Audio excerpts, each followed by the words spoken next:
बिस्मिल्लाहिर्रहमानिर्रहीम, अस्सलाम वालेकुम। आज मैं आपके साथ शेयर करूंगी बकरा Eid special beef kofta recipe. Kofta बनाते वक्त हमेशा हमारे माइंड में ये डाउट रहता है कि कहीं हमारे कोफ्ते सख्त ना हो जाए या हमारे कोफ्ते ग्रेवी में ऐड करते वक्त खुल ना जाए। तो जब आप मेरी इस रेसिपी को फॉलो करेंगे तो आप भी एक दफ़ा में परफेक्ट बीफ कोफ्ता बना के रेडी कर सकते हैं। तो चलिए आइए रेसिपी को स्टार्ट करते हैं। सबसे पहले मैंने कीमा लिया है, ये 1 kg कीमा है, मशीन से 2 बार निकला हुआ। इसको मैंने अच्छे से वॉश करके और इसको पानी इसका निकाल लिया था। इसी के साथ मैं एक मीडियम प्याज लूँगी, उसको मैंने रफली स्लाइस किया है। ये मैं चॉपर में ऐड कर दूँगी। हरा धनिया ऐड करेंगे, तकरीबन 2 टेबलस्पून के करीब, और 2 दरमियानी मिर्चें मैं इसमें शामिल करूँगी।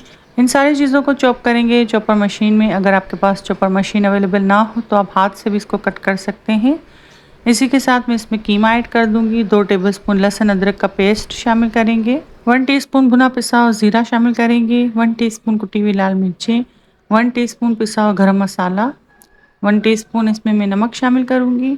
1 टीस्पून कश्मीरी लाल मिर्चों का पाउडर शामिल करेंगे और 1 टीस्पून पिसा धनिया शामिल करेंगे। अब इन सारी चीज़ों को मैं चॉपर में मिक्स कर लूँगी। इतनी देर तक मिक्स करेंगे कि कीमा हमारा स्मूथ हो जाए और जो मसाले इसमें ऐड किए थे वो इसमें अच्छे से मिक्स हो जाए। इस बात का ध्यान रखिएगा कि कीमे में आपके बिल्कुल भी पानी ना हो, वरना आपके कोफ्ते खुल जाएंगे। अब सारी चीज़ें मैंने मिक्स कर ली हैं, इसको मैं बाउल में ऐड कर दूंगी। कीमे की कंसिस्टेंसी आप चेक कर सकते हैं कितना बारीक है, और जो मसाले हमने इसमें शामिल किए थे वो भी इसमें अच्छे से मिक्स हो गए हैं। जितना बारीक कीमा होगा उतने ही मज़ेदार कोफ्ते आपके बन के तैयार होंगे। अब मैं इसमें बेसन शामिल करूँगी। तकरीबन 4 टेबलस्पून भर के मैंने इसमें बेसन शामिल किया है, जिसको हल्का सा मैंने भून लिया था। अगर आप बेसन ना ऐड करना चाहें तो भुने हुए चने लेकर उसका पाउडर बना के भी इसमें शामिल कर सकते हैं। इससे कीमे में अच्छी बाइंडिंग होती है और कोफ्ते हमारे खुलेंगे नहीं। साथ ही मैंने एक अंडा शामिल कर दिया है। अब इन सारी चीज़ों को हम मिक्स कर लेंगे। अंडे से हमारे कोफ्ते बहुत ही जूसी और सॉफ्ट बन के तैयार होते हैं। कोफ्ते की ये रेसिपी मैंने बहुत ही आसान तरीके से आपको बनाना बताया है। इसमें आपको ज़्यादा स्टेप नहीं करने पड़ेंगे और झटपट ये रेसिपी बन के तैयार हो जाएगी। अब एक एक करके मैं सारे कोफ्ते रेडी कर दूंगी। कोफ्ते बनाते वक्त इस बात का ख्याल रखिएगा कि कोफ्ते में कोई क्रैक ना हो, वरना आपके कोफ्ते खुल जाएंगे। जैसे कि आप वीडियो में देख सकते हैं कि ये बिल्कुल स्मूथ बन के तैयार हुए हैं, इसमें कोई क्रैक्स नहीं है। ये इस बात की निशानी है कि कोफ्ते हमारी ग्रेवी में ऐड करते वक्त खुलेंगे नहीं। सारे कोफ्ते मैंने बनाकर रेडी कर दिए हैं। 1 kg कीमे से तकरीबन 18 कोफ्ते बन के तैयार हुए हैं। रेसिपी के सेकंड स्टेप पर आते हैं। सबसे पहले पतीला लेंगे, उसमें मैंने 1 कप घी शामिल किया है। आप चाहें तो ऑयल भी ऐड कर सकते हैं। जब घी हमारा गर्म होगा तो मैं इसमें प्याज शामिल करूँगी। तकरीबन 3 मीडियम प्याज को मैंने बारीक स्लाइस में कट कर लिया है। अब इसको गोल्डन ब्राउन कलर आने देंगे। जब प्याज पर हमारा अच्छा गोल्डन कलर आ जाएगा तो मैं इसको ऑयल से निकाल लूँगी। प्याज को निकालने के बाद मैंने इसमें आधा कप पानी शामिल करके इसको मैंने पीस लिया था। प्याज मैंने निकाल ली है। अब इसी घी में मैं 2 टेबलस्पून भर के लहसुन अदरक का पेस्ट शामिल करूँगी। 1 से 2 मिनट तक भून लेंगे ताकि लहसुन अदरक की कच्चेपन की स्मेल ख़त्म हो जाए।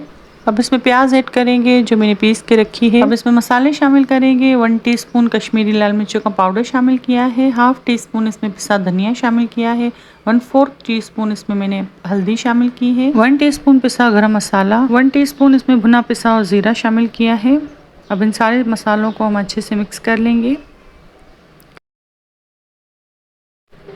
अब मैं इसमें 1 टेबलस्पून के करीब कौरमा मसाला शामिल कर रही हूँ। ये ऑप्शनल है, अगर आपके पास अवेलेबल हो तो आप इसको ज़रूर ऐड कीजिएगा। इसमें ग्रेवी में बहुत ही अच्छा फ्लेवर आता है। अगर आपके पास कौरमा मसाला अवेलेबल ना हो तो आप स्किप भी कर सकते हैं। इसके बगैर भी कोफ्ते बहुत ही मज़ेदार बन के तैयार होंगे। 3 टमाटर मैंने लिए थे मीडियम, उसका मैंने पेस्ट बना लिया था, ये मैंने इसमें शामिल कर दिया है। अब इस मसाले को तकरीबन 5 से 10 मिनट तक अच्छे से भून लेंगे। मसाले हमारे अच्छे से भुन चुके हैं। अब इसका ऑयल भी सेपरेट हो गया है। अब मैं इसमें दही शामिल करूँगी 1 कप के करीब। ग्रेवी में जब भी आप दही ऐड करें तो उसको अच्छे से फेंट लिया करें ताकि इसमें कोई गुठलियाँ ना बने। अब मैं इसमें 1 से 2 मिनट तक चमचा चलाती रहूँगी ताकि दही हमारा अच्छे से ग्रेवी में मिक्स हो जाए। इस स्टेज पर आप दही को तेज़ आंच पर ऐसे ही छोड़ देंगे तो दही हमारा अच्छे से मिक्स नहीं होगा और गुठलियाँ बनना स्टार्ट हो जाएंगी। दही को इतना पकाएंगे कि इसका पानी खुश्क हो जाए। जब मसाला हमारा अच्छे से भुन जाएगा और दही का पानी भी खुश्क हो जाएगा तो फिर मैं इसमें 2 गिलास पानी शामिल करूँगी। पानी शामिल करने के बाद इसमें बॉयल आने का वेट करेंगे। आंच मैंने मीडियम हाई रखी है। पानी में उबाल आ गया है। अब मैं इसमें कोफ्ते शामिल करूँगी। एक एक करके मैंने सारे कोफ्ते इसमें शामिल कर दिए हैं और इसको तेज़ आंच पर पकाएंगे तकरीबन 10 मिनट के लिए। तेज़ आंच पर 10 मिनट पकाने से कोफ्ते हमारे स्टेबल हो जाएंगे। 10 मिनट तक इसको मीडियम हाई फ्लेम पर पकने देंगे। इस दौरान हम चमचा नहीं चलाएंगे वरना सारे कोफ्ते टूट जाएंगे। 10 मिनट वेट करेंगे। कोफ्ते को पकते हुए तकरीबन 10 मिनट हो गए हैं। अब मैं इसमें चमचा चला रही हूँ। अब ये कोफ्ते टूटेंगे नहीं। चूल्हे की आंच को मैंने मीडियम लो कर दिया है। अब मीडियम लो फ्लेम पर इसको पकाएंगे तकरीबन 10 मिनट के लिए।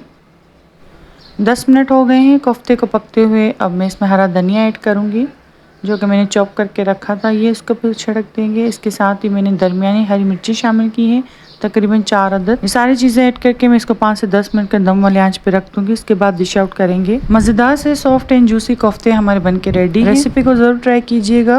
वीडियो अच्छी लगी तो लाइक शेयर करें। चैनल पर नए हैं तो चैनल को सब्सक्राइब करें। मिलते हैं किसी नई रेसिपी के साथ, तब तक के लिए अल्लाह हाफिज़।